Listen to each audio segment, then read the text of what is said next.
Hello, everyone, and welcome to Can Uncovered with ICCO and PRovoke Media. Thank you very much for joining us. Before we begin, just a reminder to please stay muted unless you are speaking.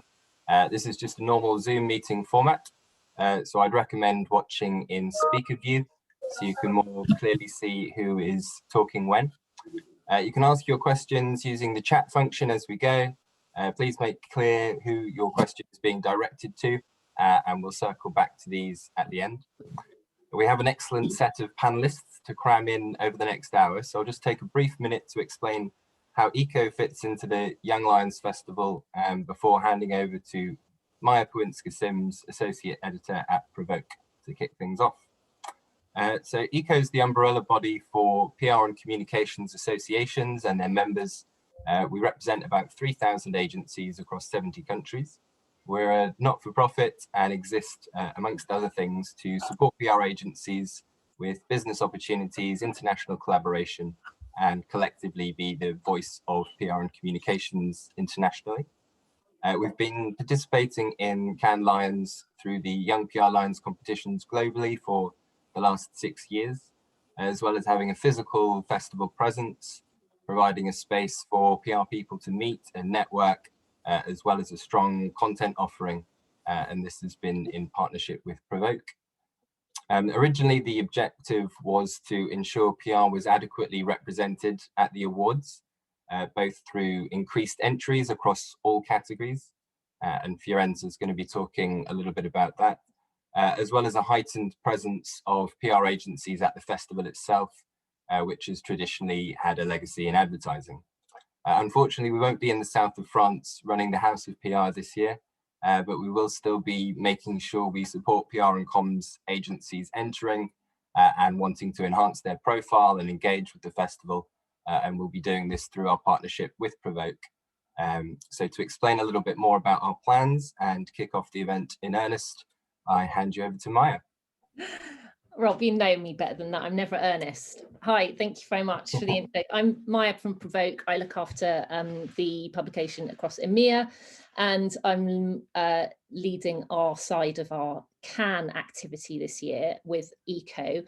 We've got some really exciting plans, and you're the first to hear about them in the world, other than private conversations. So we can't be in Cannes this year. We've got global partners, commercial partners who are committed to carry on supporting us. And we've got plans to have a hybrid event, which will be the PR industry's first true hybrid event. We're going to be basing that in the UK, in Brighton. We'll basically be creating a news studio and running a one-day broadcast event, which will be all about PR and creativity and the Young Lions competition in association with Cannes Lions and ICCO. So we're basically going to be putting on a really cool event remotely, but not a Zoom conference, which will be a first for the industry. So we're really excited to be putting that on. We've got Hotwire and Clairty are our confirmed commercial partners for that, who's supporting us. And we've also got interest from loads of other agencies. So thank you all for supporting us. And we're really looking forward to talking to more of you about what our plans are, and if you want to get involved, because we're going to have some quite exciting conversations around all themes of creativity. We've got ideas like neurodiversity and creativity, the effect of exclusion on creativity, ESG, purpose and sustainability, what brand creative comms look like in a post-COVID world, creativity and culture, loads of really exciting themes that we'll be exploring in a really packed day, which will include an overview of the PR Lions winners and what the jury thought of that. Gail Hyman, chair of the judges, always joins us for an interesting conversation. So as well as having people there in person in Brighton, we'll also be able to have people from Asia Pac and America down the line on a nice screen, like you see on the telly, on the news. So we're really excited. We're going to be basically rolling out the Provoke and ICCO news studio for the first time. So look forward to talking to you in more depth about that. And if you've got any questions afterwards, just talk to me or Steve and we'll run you through things. We should have something a bit more concrete in terms of packages and proposal in the next week or so.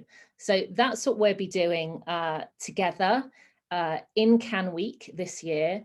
And hopefully we'll all be back on the Quasset next year. But in the meantime, We think this is as good and as sexy as we can make it to be the voice of PR at Cannes this year. So that's where we are. Everyone I've spoken to so far has kind of squealed with excitement. So I think it's going to be a brilliant event, and we look forward to seeing some of you down there.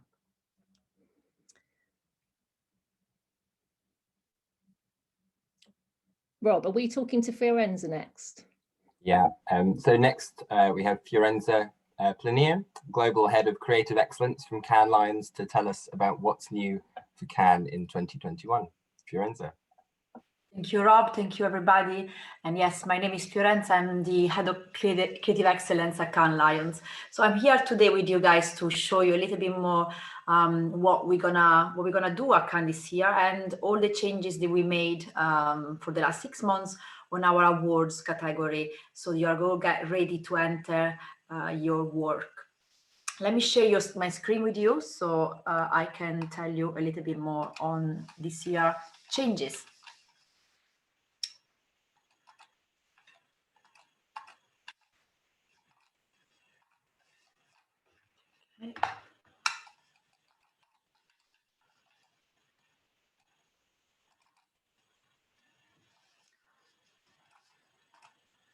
Please let me know if you can see my screen. Nod your yes. Okay, great, fantastic. Okay, 1 second.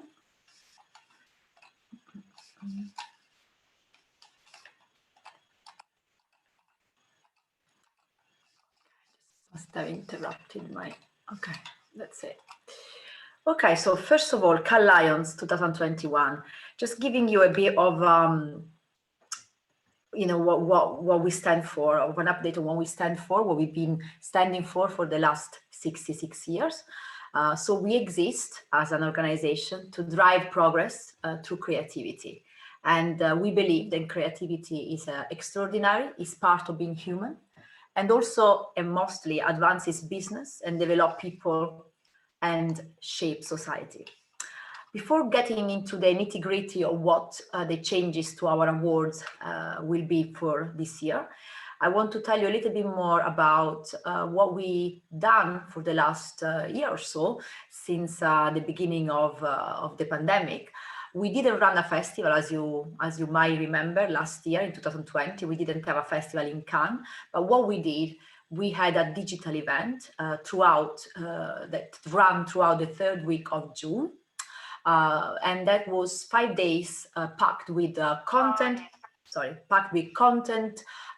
workshops, seminars, and talks with awards specialists, content with high-level speakers, thought leaders. So we had 5 days that were run online digitally, and they were all free for everybody to access. So we didn't ask anybody to pay a delegate pass, and that was last year. Just to give you a bit of a summary of what were the trends and themes from last Lions Live, I prepared a short video for you to just show you what our guest speakers, main stage speakers, were discussing at last year Digital Lions Festival called Lions Live. Let's have a look together. Priority throughout COVID-19 has been communities,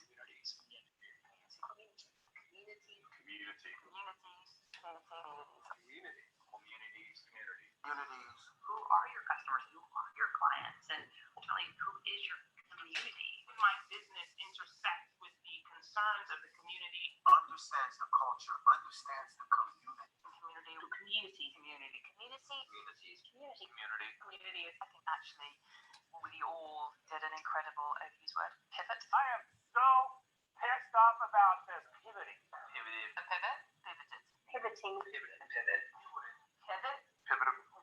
Those that pivot, I think, are the ones that will persevere. Oh, here we go. Pivot.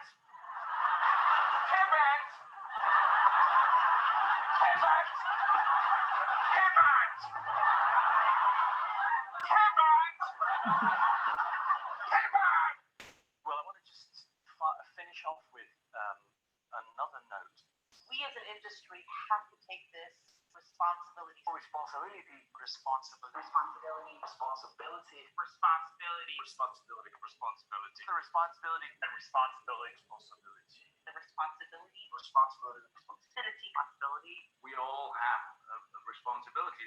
We have a responsibility. We have a responsibility. Every generation has a responsibility. I believe that this industry has the opportunity, the privilege, and the responsibility to drive change. So you heard it from our over 300 speakers that the themes and the topics most discussed at our festival, online festival last year, were community, pivot, and responsibility. So what we are doing this year, we are trying to really continue to serve our community. Obviously, we had to pivot in order to do that. And we feel the responsibility to still have a festival this year in Cannes. So this year we're building a Cannes Lions Festival that will be though a digital first festival. So although we are still hoping to have an event in Cannes on the 3rd week of June, we are actually building this event as a digital first festival. And this means that the physical festival will have a significant digital component, allowing us all to run Cannes Lions as a hybrid event with outstanding live and on-demand content and experiences. The Lions, which are the beating heart of our festival, will definitely be awarded in June, both digitally and in person if possible. And we're still hopeful that we can bring the industry together in part in Cannes on the Croisette this year. And we are monitoring as we speak now, really, this fast changing situation, including the developments and announcements that may affect the running of the festival. So let's talk about what's new in Cannes this year in terms of our awards categories. As you know, Cannes has always been developed in partnership with the creative communication industry and with our community. And our awards have always reflected the changes happening in our industry. So what our awards team has been working for the last 6 months, they've been working on reviewing and updating our Lions and categories in line with industry developments. So let's have a look at the first change we made to our categories. We decided time was coming to refresh the Creative Effectiveness Lion. The Creative Effectiveness Lion celebrates the measurable impact of creative work. And so in close collaboration with the industry, our updates for 2021 ensure that the award accurately reflects the new language of effectiveness and also the variety of measurables, results, and breadth of work driving business impact and commercial success. We have also taken principles from the Creative Effectiveness Ladder, and you can look at that ladder on our website, www.canneslions.com. And this ladder has been created by the Cannes Lions team and the Work team. As you might know, you might not know, Work is our sister company, specialized in effectiveness. And so we created this ladder with our sister company Work to embed a shared language for effectiveness and measurements. And the creative effectiveness categories have been completely rethought and are grouped today into 3 sections that they reflect more accurately the future and the working practices around effectiveness. I'm talking about sectors, market, and brand challenges and opportunities. We also have expanded our culture and context section. I don't know if you're aware, we have this section called culture and context categories. And this section is across all our awards, from PR to direct marketing and brand experience, etc. So what we did, we expanded this section with a specific focus on local campaigns and cultural insights, and also challenger brands and breakthrough on a budget categories. So we have 4 different subsections of the culture and context category, which are the ones that you can see on the screen on this slide.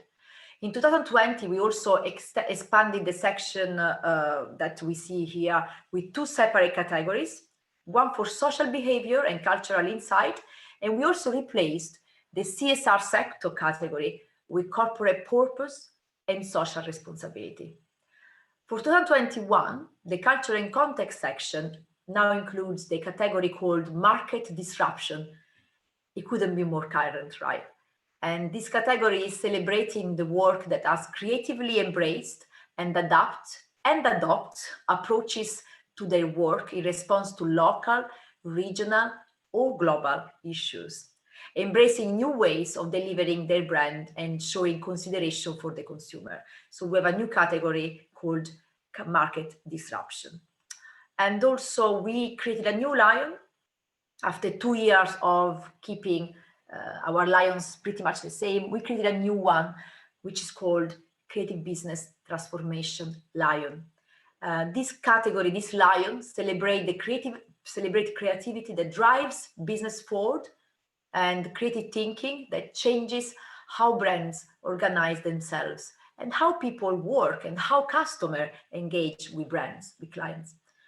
This lion also recognizes the ingenuity that leads to the creation of new products and services and the reinvention of operations and customers' experience in companies of all sizes. And last but not least, we refreshed slightly our PR Lions awards.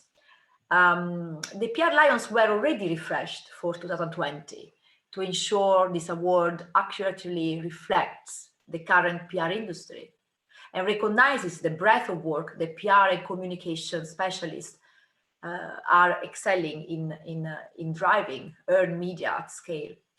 But we have a new category that is the social engagement and influencer marketing section. And this section has been reimagined from the old digital and social section. So what was once upon a time the PR, digital and social section is now called social engagement and influencer marketing.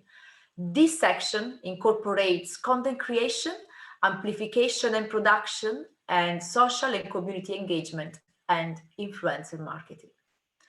The section called Excellence PR Craft and PR Techniques ensure this lion celebrates also PR as a craft. And we have also an expanded culture and context section within PR. And this section recognizes the PR specialists that are delivering culturally nuanced work at the highest level. This category also honors excellence in work focused in the corporate, purpose, and social responsibility arena. So a few changes to the PR Lions, but not heavy changes, to be honest with you. So we have few new categories, a reshaped social engagement and digital section, and as I just said, an expanded culture and context section. And a couple of more things for you to remember. The first one, if you want to enter a lion, if you want to enter a campaign into our awards, into our lions, don't forget there is six the number of entries that you can make with the same type of work. So the 6 lion limit plus titanium, obviously. So if you enter titanium, the titanium lion that is on the top of the 6 entries, it's important that you remember that you can only enter your work, the same piece of work, up to 6 times. And each piece of work can be entered in up to 6 lions, regardless of the overall track. When I say track, I'm talking about the overall sections that contain our awards. So the reach track, the communication track, the craft track. So really, this is a very simple rule. Before we didn't have any limit to the number of times you could enter our awards with the same campaign, but now there is a limit since about 2 years ago. So this limit is still there, standing. And something new for this year, that our awards are now not only open for entries, but we actually have our awards team presenting a mini series of online live briefings. You can hear these briefings on our website. You can tune in when they're live. You can watch the recording. These briefings contain all things that you need to remember to note in order to enter our awards in 2021. And so the awards are now open. So we have our website. If you will go on our website, you can enter your work from now up to the end of April. And so we opened the awards a bit earlier this year to give everybody more time to prepare their work. And also just something else to note, which I didn't include in my short presentation, is that you can enter this year work that was done in 2021 as well as 2022. So we have a 2 years eligibility dates, which never happened before. And the reason for that being that we didn't have, as you know, awards last year. So we didn't have work awarded last year in Cannes. So we're giving everybody the chance to enter their work this year that was also meant to be entered last year. So you have a 2 years window in terms of eligibility. And that's pretty much it from me, from my side. If you need any information about how to enter and how to really navigate our awards, don't hesitate to let me know, or just drop an email to my team, and the email address is entries@canneslions.com. Thank you. If you have any question, even now, you can ask me. Otherwise, I will, I guess, move back to, I don't know, Rob? Or yeah, thanks very much, Fiorenza. Really useful information. I hope we were all taking notes.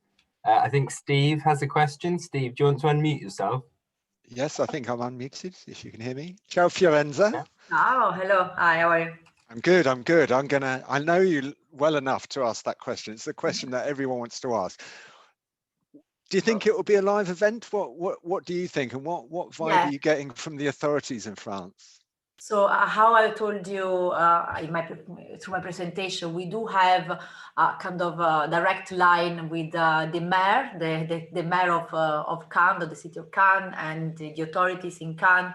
And as we said now, the event is still booked to go ahead on the 3rd week of June.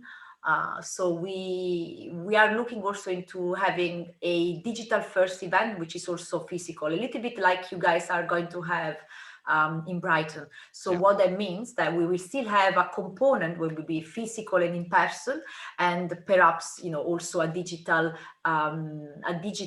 segment which will be run on our Lions Live site, as we did last year in June, and we also did again earlier this year. So we are trying to really build an event which can be run both physically and digitally. So this is the latest. But we will definitely have a Cannes festival this year, and we will definitely have awards this year, as we didn't have them last year. So we will go back to a full experience, which will include content, awards, and perhaps networking, if we are able to do that digitally and also physically.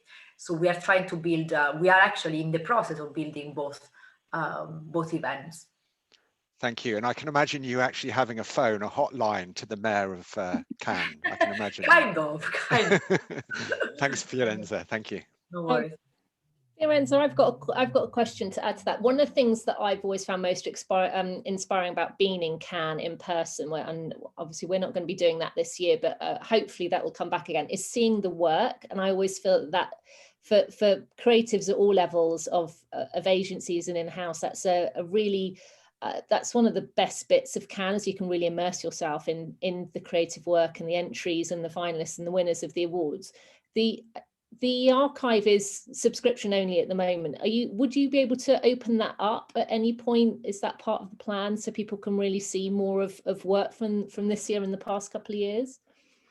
We have no plans to open the archive in the way that you are referring to. So we will have we always have a subscription based sort of access, but what we did last year, we created a new platform really, which is Lions Live, and on this platform everybody really can access for free and can access to some of the work, some of the insights and learnings from last year and 2 years ago and previous festivals. So if you go to Lions Live, if you Google that, and you can access this new platform, which actually has a lot of learnings, insight session, talks, and some of the work that was trending in the last couple of years. So we have a platform now actually, which is kind of covering what you said, but it's not the archive. The archive is a 66 years worth of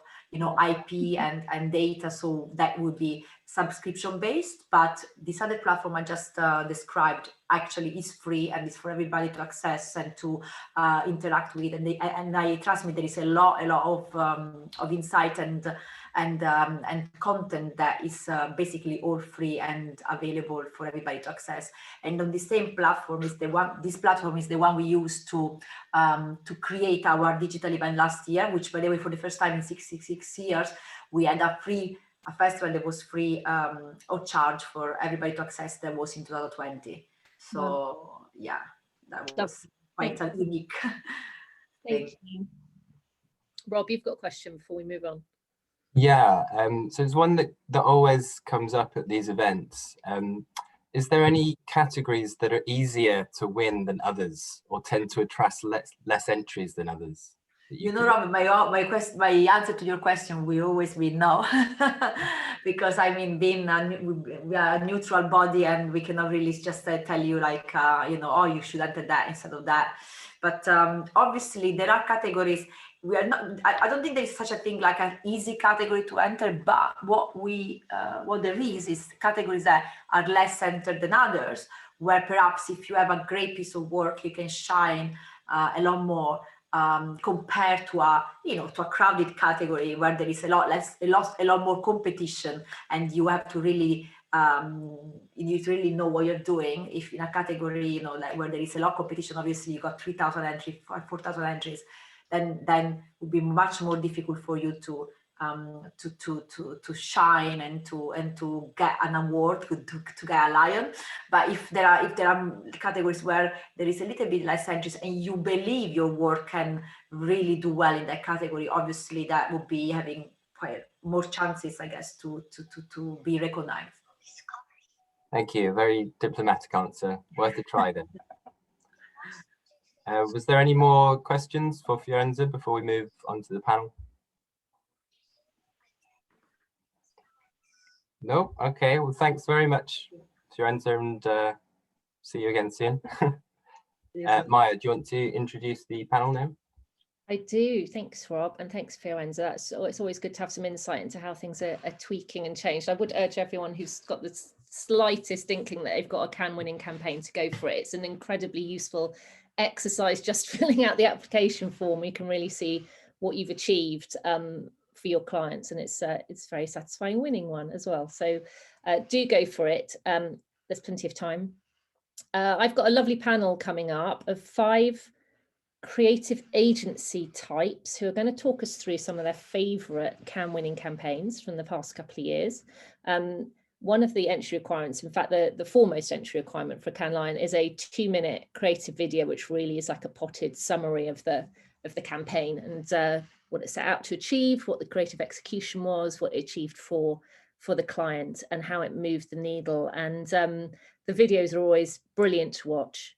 As I said when I asked Fiorenza that question. So I've got 5 guests who I will introduce in a second, and then they're going to play a video or get Rob to play the video, and then tell us why they think why they loved the campaign, first of all, and why it was a lion winning or worthy of a lion's win in terms of the creative execution of the campaign, just to give you all a bit of inspiration and to have a look at what really wins at the festival.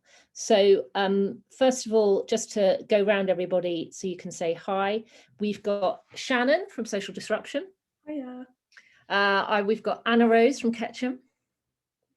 We have got Cara from Clairty. Hey. We've got Victoria from Hotwire. And last but not least, Phil from Novelli. Hello. Sorry, I shouldn't say token bloke, but anyway. Shannon, are you all right if I come to you first with your favourite campaign? That's fine, yeah. So I chose the Nike Dream Crazy. Rob, do you have that up, or I can share my screen? Yeah, I've got it. Do you want me to just play the video and then do you want to talk about it after? Yeah, sure thing. Let's do that.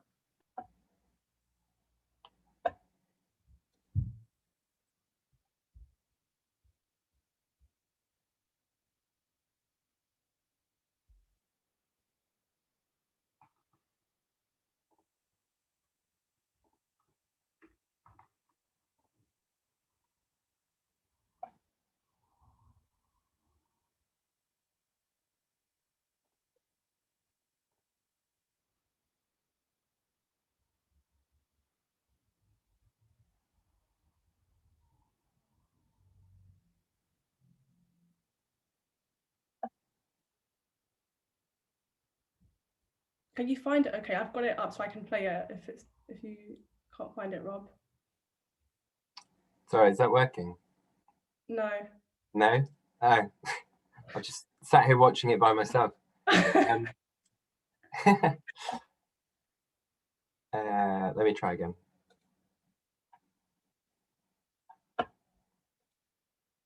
You see this? No.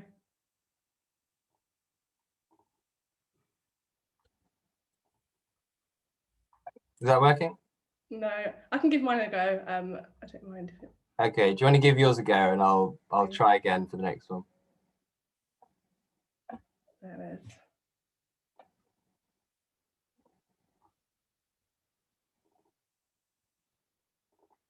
Right, can everyone see my screen? Fab. Lose 120 pounds. Oops.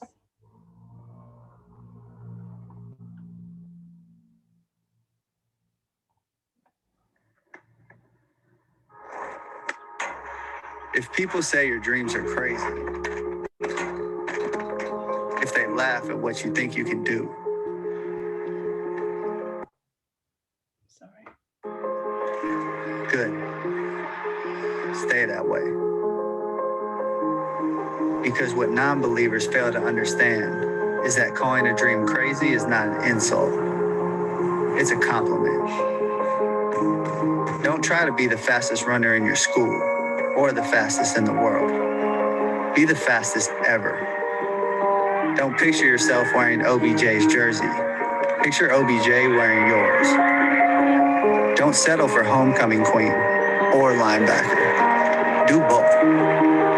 Lose 120 pounds and become an Ironman after beating a brain tumor.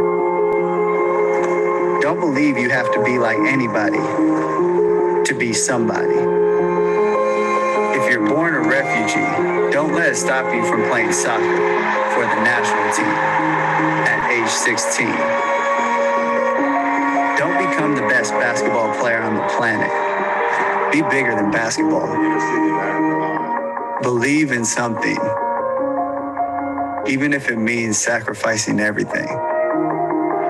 When they talk about the greatest team in the history of the sport, make sure it's your team. If you have only one hand, don't just watch football, play it at the highest level. And if you're a girl from Compton, don't just become a tennis player. Become the greatest athlete ever. Yeah, that's more like it. So don't ask if your dreams are crazy. Ask if they're crazy enough.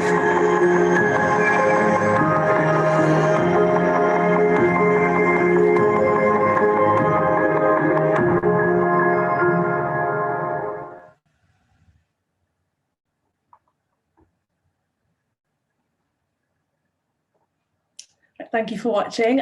So this campaign just struck so many chords with me. I know that purpose and meaningful over the last couple of months even and last couple of years has been a bit of a buzzword in our industry. But for me, Nike has always been one of those brands that just excel in brand storytelling, and they've always had this natural purpose behind them.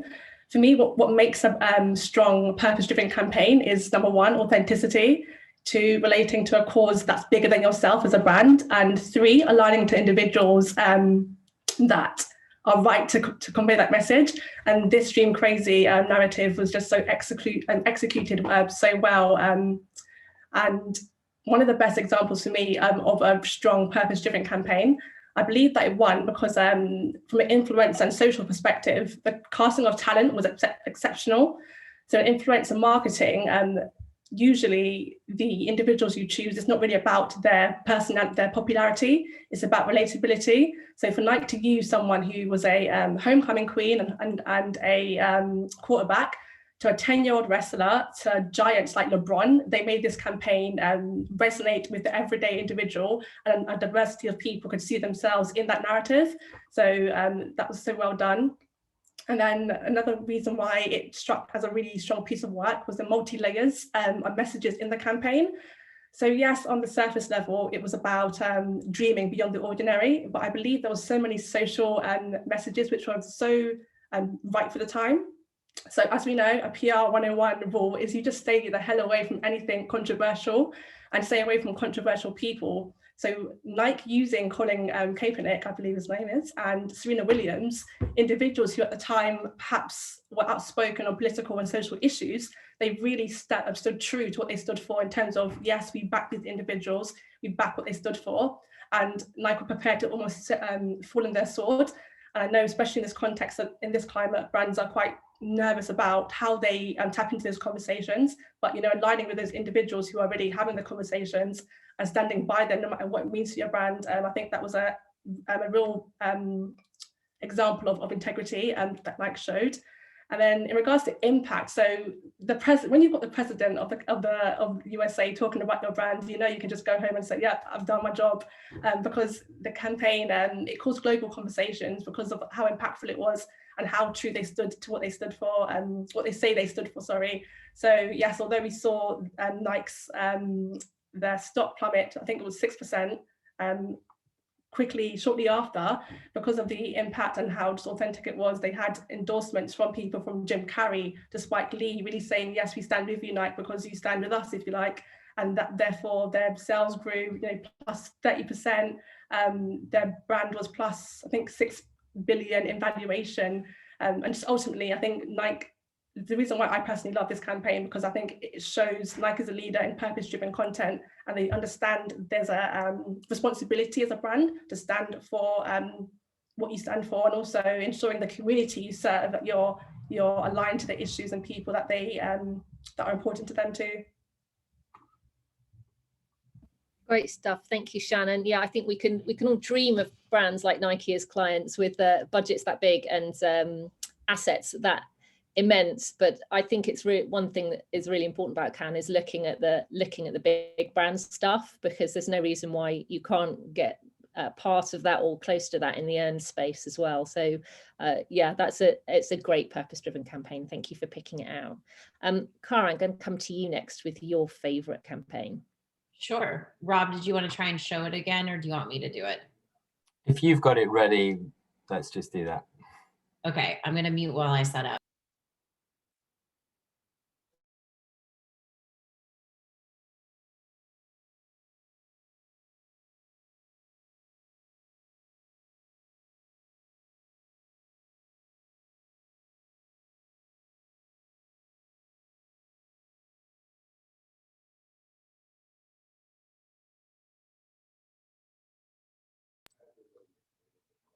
Can you hear and see? Yeah.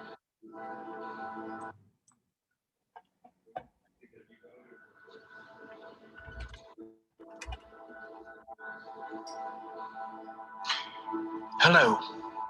On December the 3rd, governments will meet to address the defining issue of our time, climate change. Decisions will be taken that will affect every life on this planet. And for the first time, you personally are invited to participate, because the United Nations is launching a seat, the people's seat.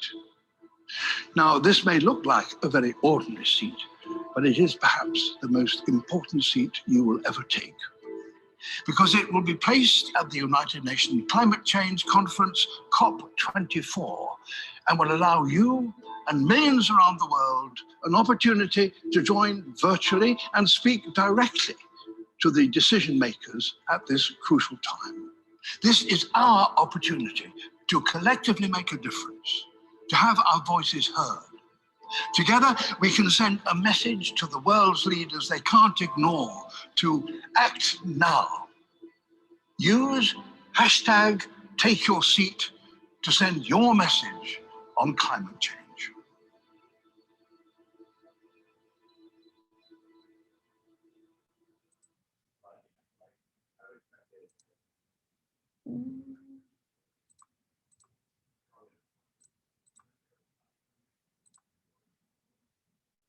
Great. I think what I loved about this was the simplicity of it. I think it was an incredibly pared down video and campaign. It was easy to talk about, and that made it super shareable. I think the UN can be polarizing and political, and I think that they, with this particular campaign and this effort, they chose a kind of transcendent issue of climate, and they picked a cultural icon with David Attenborough as the spokesperson.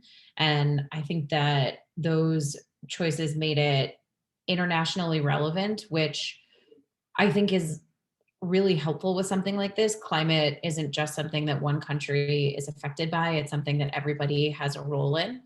I think that this was incredibly impactful. At the end of the day, the campaign resulted in hundreds of world leaders joining together to make change and take action. And I think it was sort of call and response that had a really direct, visible, you could sort of see the impact that you were having through the social media and also through the calls to action to our government.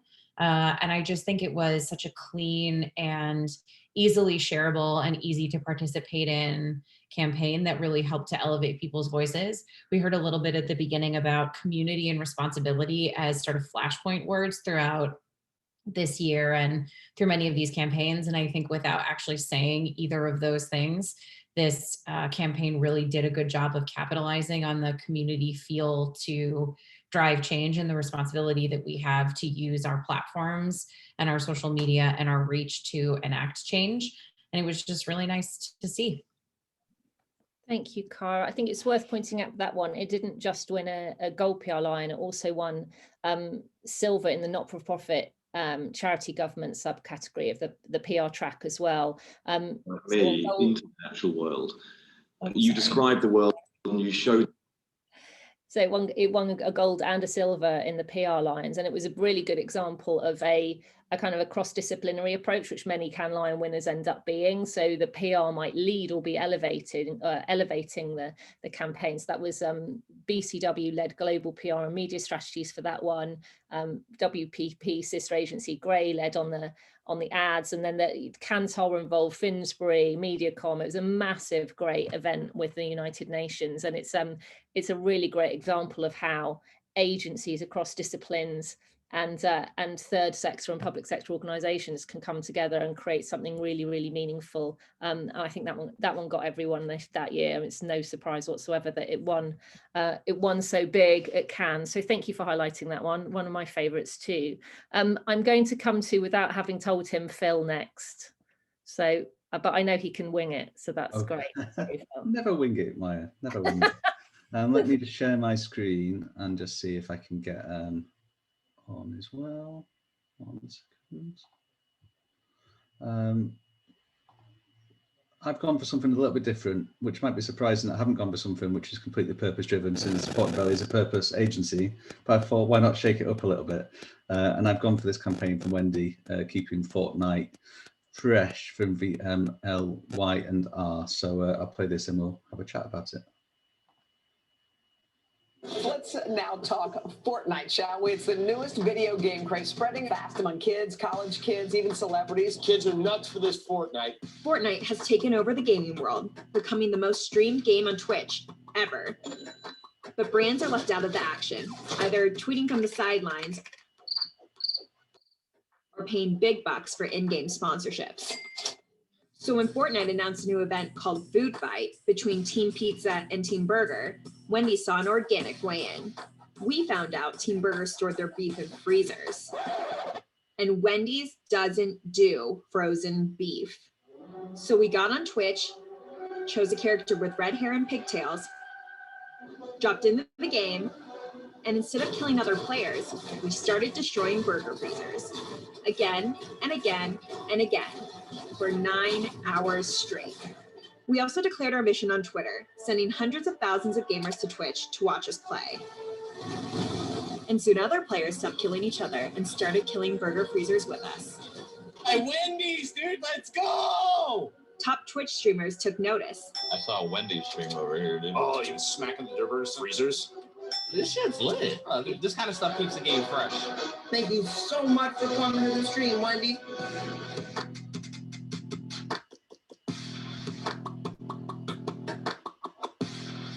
News outlets were talking about it.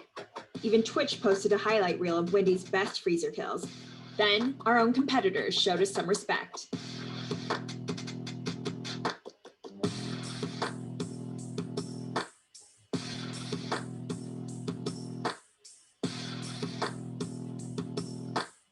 But most importantly, the game developers removed the freezers from every burger restaurant, meaning Wendy's had rid Fortnite of frozen beef forever.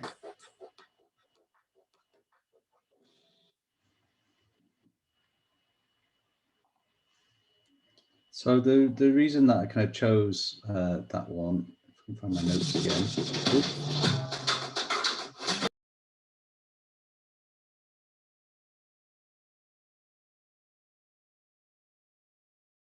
Sorry about that. So the reason I chose that one was for a few reasons, really. One, and I think we're very different in 2021 after what we've all been through. But in 2019, it was still possible to win a Cannes Lion without talking about purpose, which I think was really interesting, and looking at kind of new ways of using platforms. I think it was one of the first really great examples of Fortnite being used for a brand in terms of the way to use the platform and activate on it in what felt like a really authentic way that added to the user journey and to the viewer's experience. It felt really authentic to the brand. And what I love about it, particularly for this crowd, is that it was an earned moment. Now, we could probably debate whether it was a really earned moment or how much of those partnerships were kind of set up in advance across different social channels. But it had an earned idea at the heart of it. It didn't rely on a huge paid media budget. And it created real buzz, both from a media point of view and within the communities they were trying to target. And it was just a really smart way of Wendy's getting to a really hard to reach audience. And I'm sure, you know, in 2019, it felt really fresh and really new. In 2021, it might be a bit different. I imagine we might see a lot more kind of Twitch and Fortnite-esque activations. But I think it shows that, you know, a great earned story doesn't have to just rely on the media coverage. It can rely on the platform and the customer interaction as well. And also, it's just a great film. And it shows to me the importance of how important that award film is at Cannes still, to really help tell that story. So it's worth the investment in that and making sure it's kind of fully integrated from a story point of view, even through the award entry. Brilliant, thank you, Phil. Great summary. That one absolutely huge in 2019. Won the Social Influence Grand Prix, and then 8 other Cannes Lions, I think. Ketchum was the PR agency involved in that one. So yeah, thank you. Absolutely smashed it. And the point you made about earned being at the heart is something we've seen at Cannes for the past couple of years, where even when everyone's been moaning about ad agencies winning the PR Lions as they normally do, until Golan smashed it last time. All of the winners for the last couple of years have had a great earned idea at the core. So it's worth the PR agency kind of PR agencies really shouting louder about the great brand work you're doing, because earned is winning. It's just maybe the PR industry isn't standing up quite enough to shout about its own ideas. But yeah, great example. Thank you very much. Anna Rose, I'm going to come to you next, if that's okay. Yes.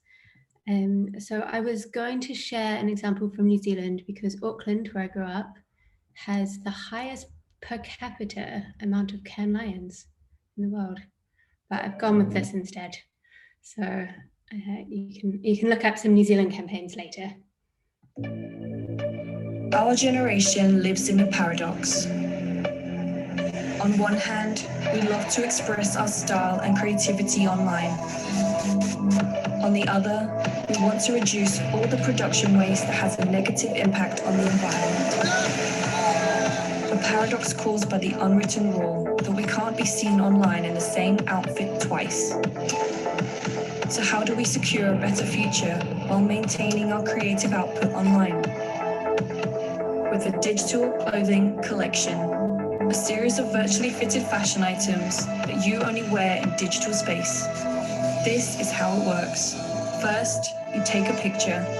You choose a product from the web shop before a 3D tailor adjusts the product to your image.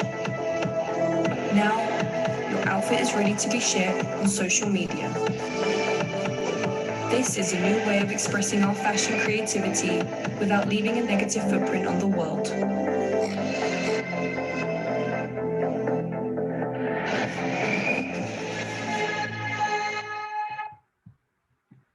So straight back to purpose campaigns there. But I think the point that you made, Maja, about advertising agencies kind of cleaning up in this category with sometimes campaigns that don't necessarily feel like they've landed in the real world is maybe a bit of a lesson to us, because as PR agencies, we can do those kind of ideas much better and actually make sure that they get into editorial, which this definitely did. It was by Virtue, who are owned by Vice Media. So, I mean, at the time that it came out, before it was even entered into any awards, I felt like it was absolutely everywhere on the internet, certainly in the kinds of titles that I read. So I love it because it landed what was a concept. It's not necessarily, you know, promoting a business or a product. It's a concept that they sold to a client, but got a huge amount of PR for both the concept and the client, and really started that conversation about clothing and what the effect is on the environment of making sure that every one of your Instagram posts has a different outfit in. And I think, unfortunately, we won't get into it in the next 4 minutes, but the outcome of that is that digital clothing is now a huge trend, and everyone's putting digital clothing on the blockchain, which is actually worse for the environment than making clothes out of plastic. But it's wonderful because it's kind of started a conversation, which is what you want a PR idea to do.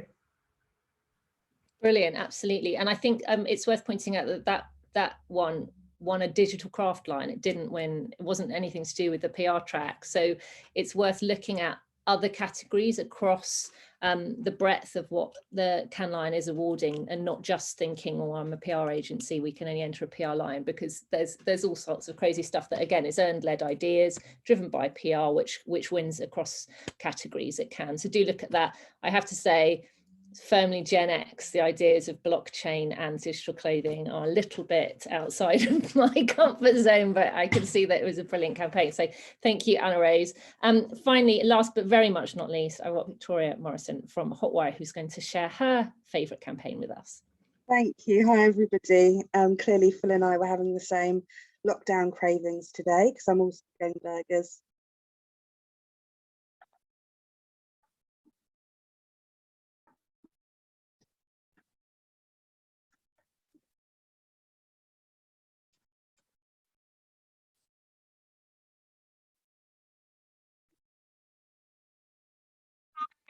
We're just here to order the Whopper.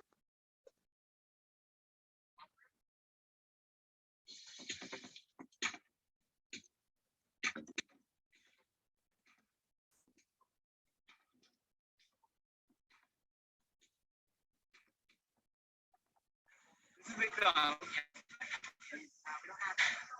We don't have the Burger King Whopper. We don't have Whoppers here. This isn't Burger King. No. The app for Burger King. You see? I believe it was there, but we don't take that. We all have Whoppers. Big bags. Buy a 1-cent Whopper at McDonald's. Crazy. Sorry, I'm just trying to get my Whopper. Have you heard of the crazy Whopper deal? Yeah, everybody's gonna ask it, but like we never heard of it ever. Whopper Jr.? They probably can make that. It wouldn't be as good as Burger King would, to be honest with you. No, that's Burger King. This is McDonald's, sweetie. Well, I pushed on here and it said order a Whopper for a penny at McDonald's. That's a lie. That's a big thing.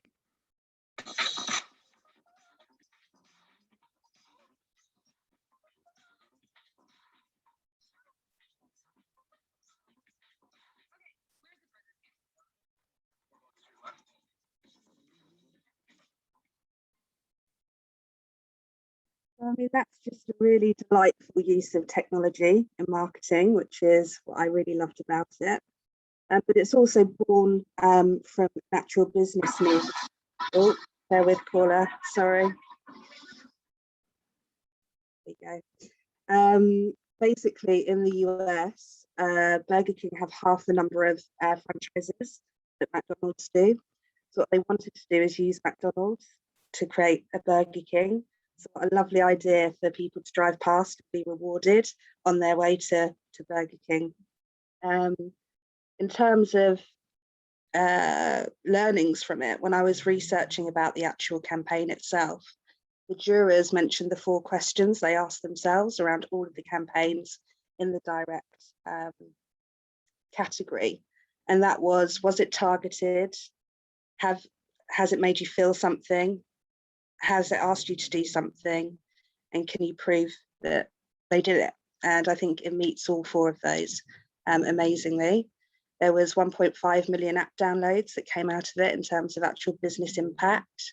And Burger King were way behind in terms of app uptake.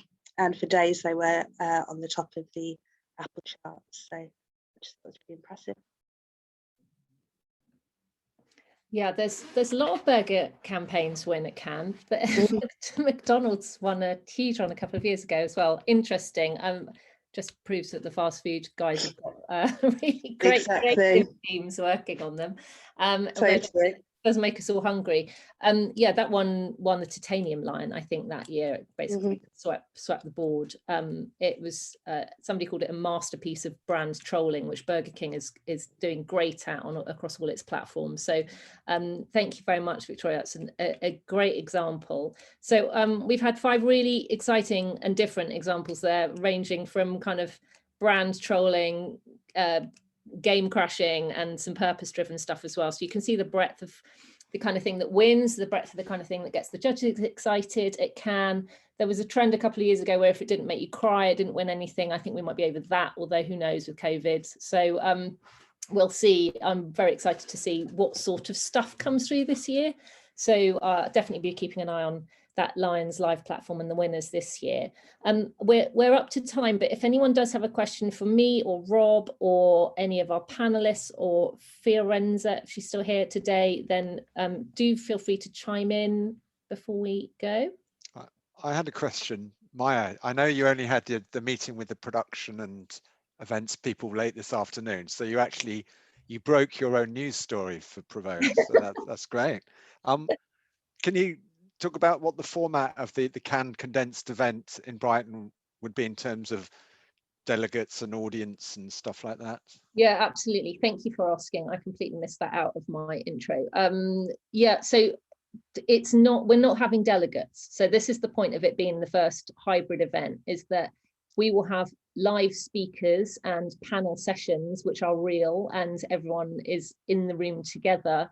But it'll effectively be like a live studio audience, like on, Question Time or Newsnight, where we've got people who are speaking are there, and the whole event will be live streamed digitally globally throughout the whole day as a free digital event.